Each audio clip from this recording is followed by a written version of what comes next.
Юля у нас считает себя смелой.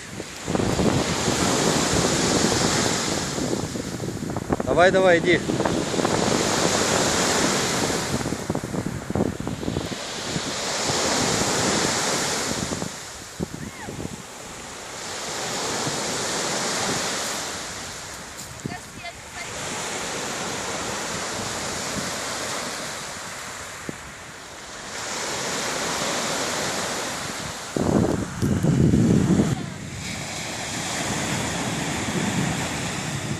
Что, все что ли?